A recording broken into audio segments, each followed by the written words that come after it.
Luzon, Visayas, Mindanao at buong mundo. Ngayon ay Miyerkules, October 4, 2023. Ako si Barbie Mulak at ito ang balitang A to Z. I express my deepest sympathies to the families of our 3 fishermen and I vow to help them seek justice for their loved ones.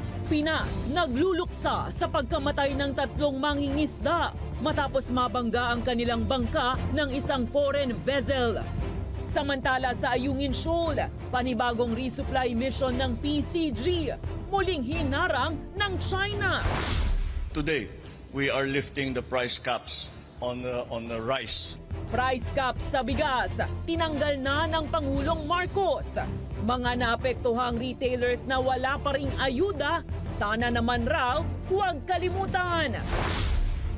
Unang dispatch ng mga balotang gagamitin sa BSKE, aarangkada na ngayong hating gabi. Yumir Marshall, pasok na sa Olympics matapos ang knockout victory. At si Lipin, Billboard Jungle in the City, ibinida ngayong World Animal Day.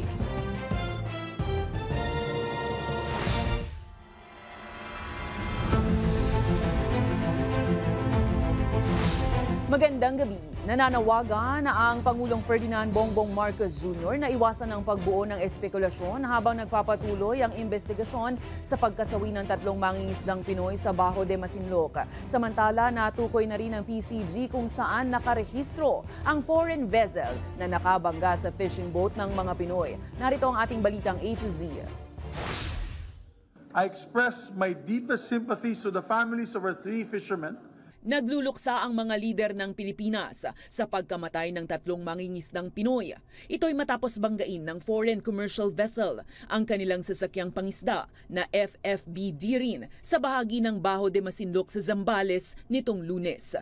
Kinilala ng Philippine Coast Guard ang mga nasawi, kabilang ang kapitan ng barko at 2 crew nito, habang nakaligtas naman sa insidente ang 11 iba pa. Tukoy na rin ang nakabangga rito na isang foreign crude oil tanker vessel na nakarehistro sa bansang Marshall Island.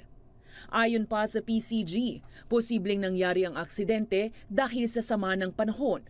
While the details remain unclear at this point, what is clear is that there has been a disregard for the lives of our fisherfolk who are simply trying to make a living in our own seas.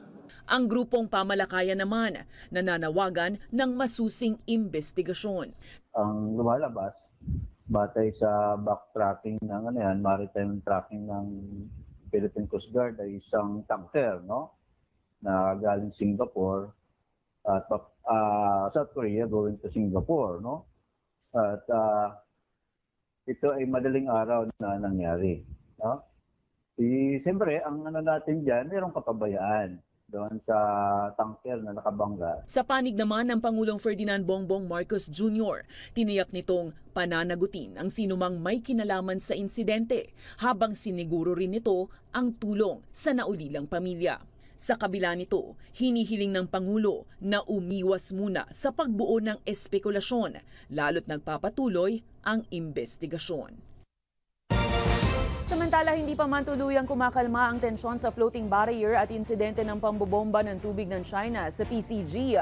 Panibagong panghaharang na naman ang umano'y ginawa nito sa resupply mission ng Pinas sa Ayungin Shoal ngayong araw. May balitang A to Z, si Billy Torres.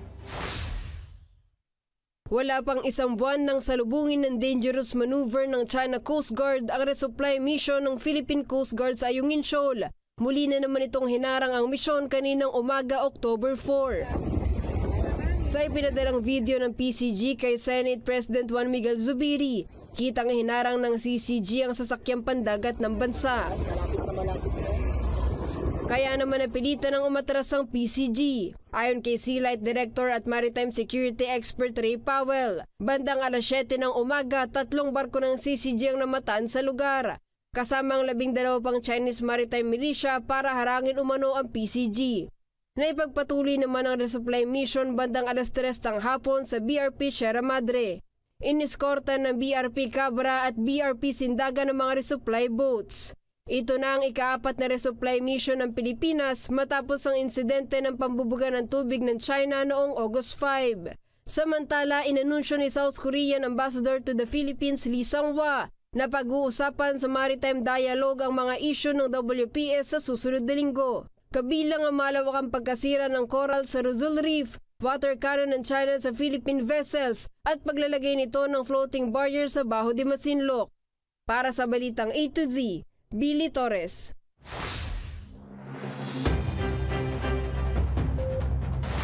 Perfect timing. Yan ang sinabi ng isang agri-group sa desisyon ng Pangulong Marcos na tanggalin na ang price cap sa bigas. Yun nga lang, ilan sa rice retailers nangangambang baka hindi na maibigay sa kanila ang ipinangakong ayuda. Ngayong wala ng bisa ang EO39. May Balitang A to Z, si Kim Salinas. Marcos Jr. Epektibo na simula ngayon ang pagpapawalang bisa sa Executive Order No. 39 o price cap sa bigas. Sinabi mismo ni Pangulong Bongbong Marcos Jr. na sapat na ang buffer stock ng bigas hanggang 1 buwan at kaya pang mapataas ang supply hanggang 70 days dahil sa papalapit na harvest season. Pero may babala ang Pangulo sa mga nananabutahe at mapagsamantala sa sektor ng agrikultura. Binabalaan ko ang mga sumasabotahe sa ating ekonomiya, kayong mga smuggler, kayong mga hoarder at sindikato, tigilan na ninyo ang mga masama ninyong gawain. Natutuwa naman ang mutya ng Pasig Mega Market Vendors Federation dahil hindi na sila mahihirapan na maghanap ng regular at well-milled rice. Lalo na't pahirapan ang maghanap ng supply para sa regular milled na bigas. Pero sana naman raw, huwag makalimutan ang pangakong ayuda na ibigay sa mga hindi pa nakakatanggap. Hindi pa ako nakakatanggap. Dito, karamihan dito, hindi pa. Halos kalahati pa dito, hindi pa nakakatanggap. Nagkaroon kami dito ng first batch, pero wala pa kami. Ang sabi po ng admin namin, meron pang third tranche, meron pang susunod. Kaya umaasa po yung mga magbibigas na hindi pa nakakuha na mabibigyan kasi marami raw pong listahan eh. Hanggang ngayon kasi sa 72 rice retailers sa kanilang asosasyon, nasa 46 pa lamang ang nabibigyan ng ayuda. Pakiusap ngayon ng presidente ng federation na si Lucila sa Pangulong Marcos Jr. Hinihiling ko po na sana po tapusin ang lahat yung hindi pa nabibigyan na nakapag-submit na ng listahan. Yun po ang aming kahilingan. Sang-ayon naman ang Samahang Industriya ng Agrikultura sa pag-lift ng price cap sa bigas ni PBBM at ito raw ay nasa tamang tiyempo. From September to December, ang harvest natin is around 10.5 billion metric tons of palay. This is equivalent to 6.5 billion metric tons of rice, no? Ibig sabihin nun, kung mag-import man tayo, less than 10% yan. So hindi ito makaka-apekto dun sa price ng imported rice na papasok na maski mataas ng konti. Hindi makaka-apekto dun sa presyo. Ayon pa kay Rosendo So, hindi ito magdadala ng panibagong pagtaas ng presyo ng bigas sa merkado. Samantala, ipinangako naman ng Department of Trade and Industry na magpapatuloy ang pamamahagi ng ayuda sa mga rice retailers sa kabila ng pag-lift ng price cap sa bigas. Yung mga naapektuhan nun, so tatapusin po yung mga... Tatapusin, no? Para naman fair, di ba? Patas. Pagtitiyak din ng DTI na lahat ng naisumiting pangalan ng micro-rice retailers noong September 22 ay makakatanggap pa rin ng 15,000 pisong tulong pinansyal. Para sa Balitang A to Z, Kim Salinas. Samantala, good news. Tiniyak ng Department of Trade and Industry na wala nang ipatutupad na taas presyo sa mga basic goods at prime commodities ngayong taon. Ayon kay Trade Secretary Alfredo Pascual, nagkasundo ang 6 na mga manufacturer na huwag munang magkaroon ng dagdag presyo sa mga bilihin. Pero nakikiusap ang mga kumpanya sa DTI na baguhin na ang suggested retail price dahil sa mahal na gastos sa produksyon tulad ng raw materials, krudo, kuryente, pasahod sa kanilang manggagawa at iba pa. Iginigiit naman ng ahensya na wala silang nakikitang dahilan para payagan na itaas ang SRP sa mga basic goods, pero tiniyak nito na bukas sila na pakinggan ang hinaing ng mga manufacturer. 6 manufacturers withdrew their earlier request for price increase at naka-influence naman sa iba yun. Ano? At nagkaroon ng consensus na hold off muna hanggang end of the year.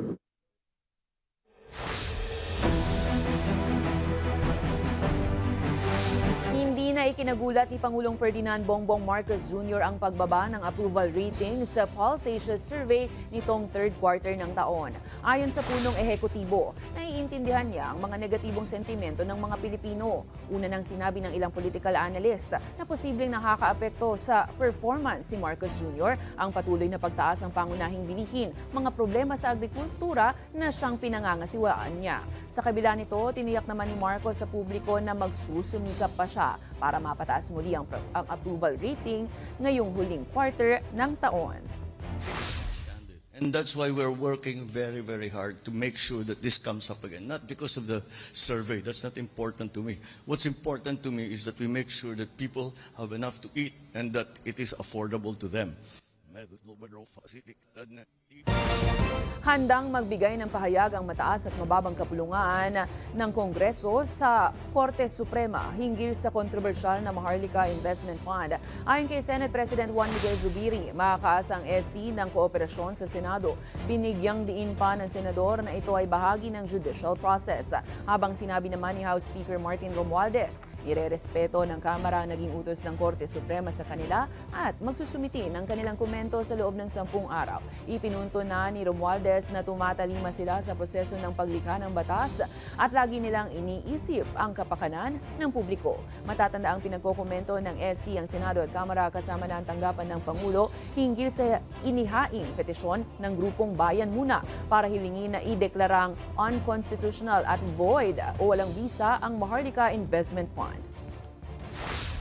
We respect any move to bring the MIF Act to the Supreme Court, and we assure everyone that the Senate will actively take part in the court proceedings, including filing of necessary responsive pleadings.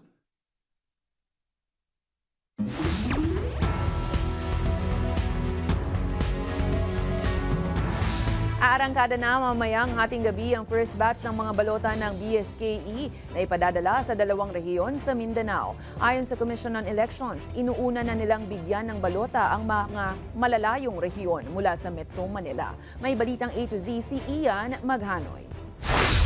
Sinimulan na pasado alas 9 kanina ang pagse-send off ng unang batch ng mga balotang gagamitin sa BSKE. Ang 5 mga container van na ito na nakaumang sa warehouse ng COMELEC sa Santa Rosa, Laguna ang bibiyahe lulan ang mga balotang papunta sa Zamboanga Peninsula at sa Bangsamoro Autonomous Region. Laman nito ang mga tigta 30,000 kilo ng election returns, certificate of canvass and proclamation, statement of vote precinct, summary statement of votes at indelible inks na siya na munang ibabiyahe sa Manila North Harbor. Sunod itong ibabiyahe sa barko habang nakakonvoy ang AFP at PNP. Sa port of entry ng Zamboanga, Davao at Lanao Port ay naghihintay ang mga tropa ng lokal na AFP, PNP at COMELEC upang masigurong makarating ang mga balota sa respective municipal treasury ng bawat munisipalidad.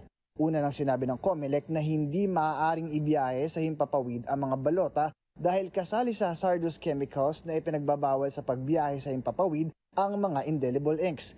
Lagpas 3 milyon ang mga balotang ipapadala sa Zamboanga Peninsula, habang lagpas 7,000 naman na election returns at clustered precincts ang ipapadala sa Zamboanga Peninsula at lagpas 8,000 naman sa Bangsamoro. Bukas sa Caraga at Cagayan Valley naman ang biyahe ng sunod na container vans. Samantala, hindi bababa sa 242 na mga barangay sa Kapuluan ang isinailalim sa Red Areas of Concern kaugnay sa paghahanda ng komisyon sa napipintong BSKE sa October 30. Ayon sa COMELEC, 147 sa mga barangay na ito ay nanggaling sa Bangsamoro Autonomous Region, 60 mula sa Western Visayas, 21 mula sa Bicol Region, 5 mula sa Sorsogon, 4 mula sa Cagayan Valley at tig-iisa naman mula sa Central Luzon at Davao Region. Nagmula ang listahan na ito base sa pinakabagong pagsisiyasat ng Philippine National Police at Armed Forces of the Philippines na siya namang inaprubahan ng COMELEC and Bank. Binigyang diin ng komisyon na posible pa ring magbago ang mga nasa listahan ng Red Areas of Concern depende sa pagbabago ng sitwasyon sa mga naturang barangay at pagtaas ng political rivalry sa mga susunod na araw. Ang barangay Bagong Silang sa North Caloocan City naman ay ang nag-iisang isinailalim sa orange category sa Metro Manila, bunsod ng intense political rivalry. Para sa Balitang A to Z, Ian Maghanoy. Susunod sa ibayong balita, suspect sa pamamaril sa Bangkok Shopping Mall, arestado na. Habang sa sports, silipin ang knockout victory ni Yumir Marshall para sa tiket papuntang Olympics. Abangan ang kumpletong ulat sa pagbabalik ng Balitang A to Z.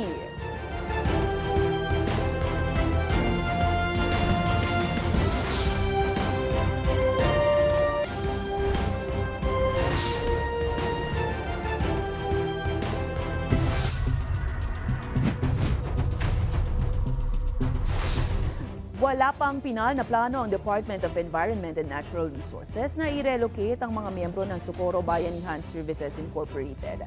Ayon kay Environment Secretary Tony Yulo Loizaga, nakikipag-ugnayan pa siya sa DSWD at DILG para malaman kung saan po pwedeng ilipat ang nasa 3,000 miyembro ng SBSI. Samantala, sinabi rin ni Loizaga na naglabas na sila ng suspension order laban dito dahil may nakita silang matinding paglabag sa kalikasan.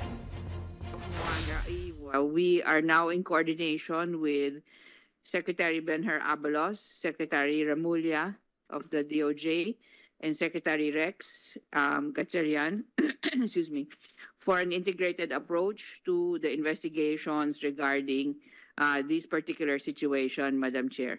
So there will be a meeting tomorrow between the secretaries. Naglabas na ang Navotas City Regional Trial Court Branch 286 ng warrant of arrest laban sa mga pulis na pumatay kay Jemboy Baltazar. Ayon sa RTC, sapat na ang mga ebidensyang hawak nila para hulihin sina Police Captain Mark Joseph Carpio, Police Captain Luisito de la Cruz, Police Executive Master Sergeant Roberto Balais Jr., kasama rin sina Police Corporal Edmar Jake Blanco, Patrolman Benedict Mangada at 3 police staff sergeants. Matatanda ang napatay ang binatilyo ng mga pulis dahil umano sa mistaken identity.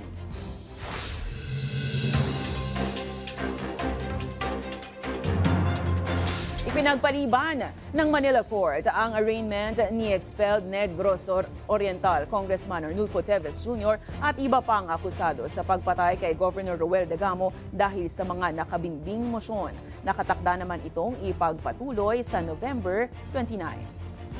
Samantala, nasa kustodiya na ng Manila Police Station 3 ang drag artist na si Pura Luca Vega na persona non grata sa ilang lugar dahil yan sa kontrobersyal niyang Ama Namin performance.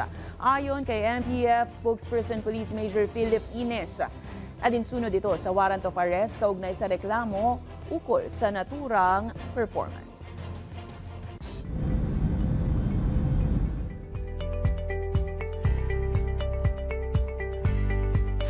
Arestado ang 14 na taong gulang na binatilyo matapos ang pamamaril sa isang high-end shopping mall sa Bangkok, Thailand. Ayon sa Bangkok Police, 2 ang kumpirmadong patay habang 5 ang sugatan sa insidente. Dinala ang binatilyo sa juvenile court at mahaharap sa premeditated murder, attempted murder at illegal firearms possession.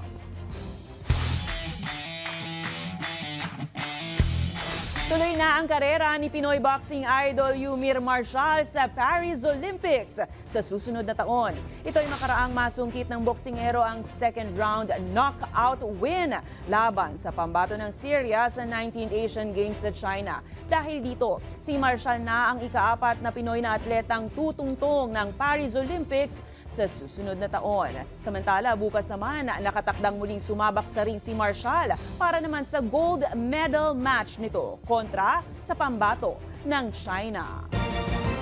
Samantala, kapapasok na balita, pasok na sa Asian Games Finals ang Gilas Pilipinas. Matapos siyang magwagi sa semis kontra China sa score na 77-76. Ito ang unang beses na makatutungtong sa championship final ng Asia ng Pinas simula 1990.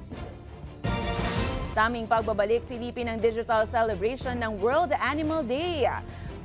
Manatiling nakatutok, kayo ay nanonood ng Balitang A to Z.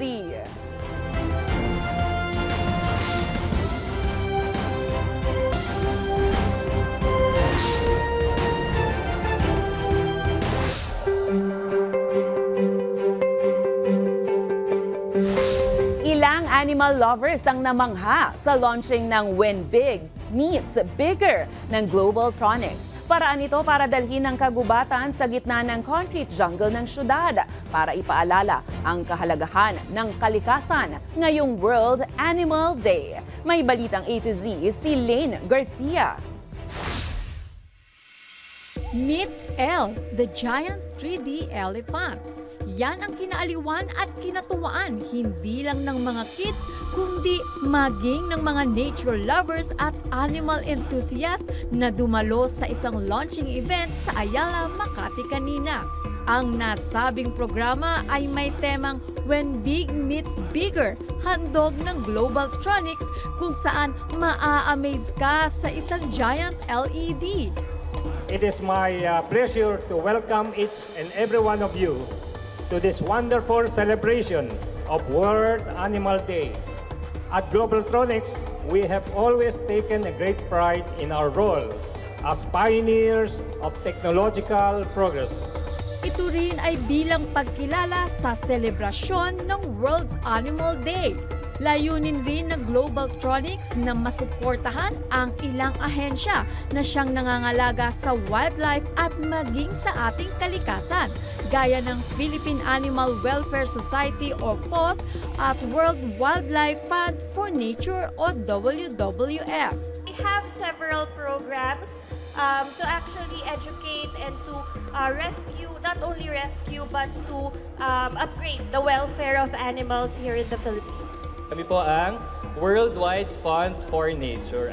Para mas effective na mapaalagaan ng ating wildlife, dapat inaalagaan din natin yung habitats nila or yung kanilang general well-being. Samantala, makikita ang iba't ibang klase ng event booth na para ka na ring nakapasyal sa safari ng Africa. Maliban yan, talaga nga namang nakakamangha ang giant LED ng Globaltronics dahil sa high-quality digital resolution nito. Wow na wow, diba? Feeling nasa jungle yan. At alam nyo rin ba na sila ang first ever na nagtayo ng LED billboard dito sa Pilipinas? May mensahe naman ang pamunuan ng Globaltronics sa mga gustong magpa-advertise sa kanilang LED. I would like to invite everyone, if you want to advertise with Globaltronics, just give us a call. It's 028-721-2878. And our office is located in 249 Ortigas Avenue, Mandaluyong City. And we also do 3D contents, like what you're seeing right now. Para sa balitang A to Z, Lane Garcia.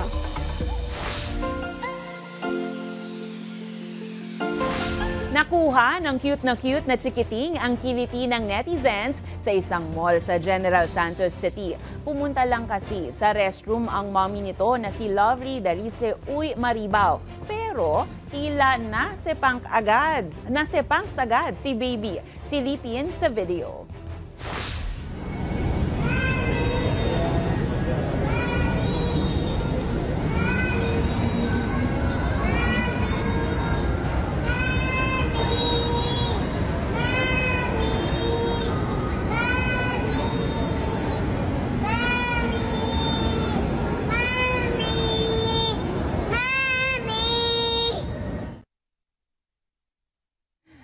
Kaway-kaway sa mga mommy na nag-CR lang. Kung kayo ay may kwentong kakaiba, mga kwento ng pag-ibig o storya ng inspirasyon at pag-asa, maaari nyo itong ibahagi. Sumali sa ating Facebook group na Balitang A to Z. Panoorin ang replay ng ating programa at sundan ang ating social media pages. Hanapin ang Balitang A to Z. Ang ating pabaong quote of the night ay mula sa isang abogado, labor leader at educator na si Randy Weingarten. Ayon sa kanya, hindi masasabing tutol ka sa pambubuli nang wala kang ginagawang hakbang para pigilan ito. At yan ang mga balita at impormasyon, mga kwentong may dalang inspirasyon na tinutukan ng Balitang A to Z. Ako si Barbie Mulak. Maging maalam, makialam. Magandang gabi sa iyo, Pilipinas!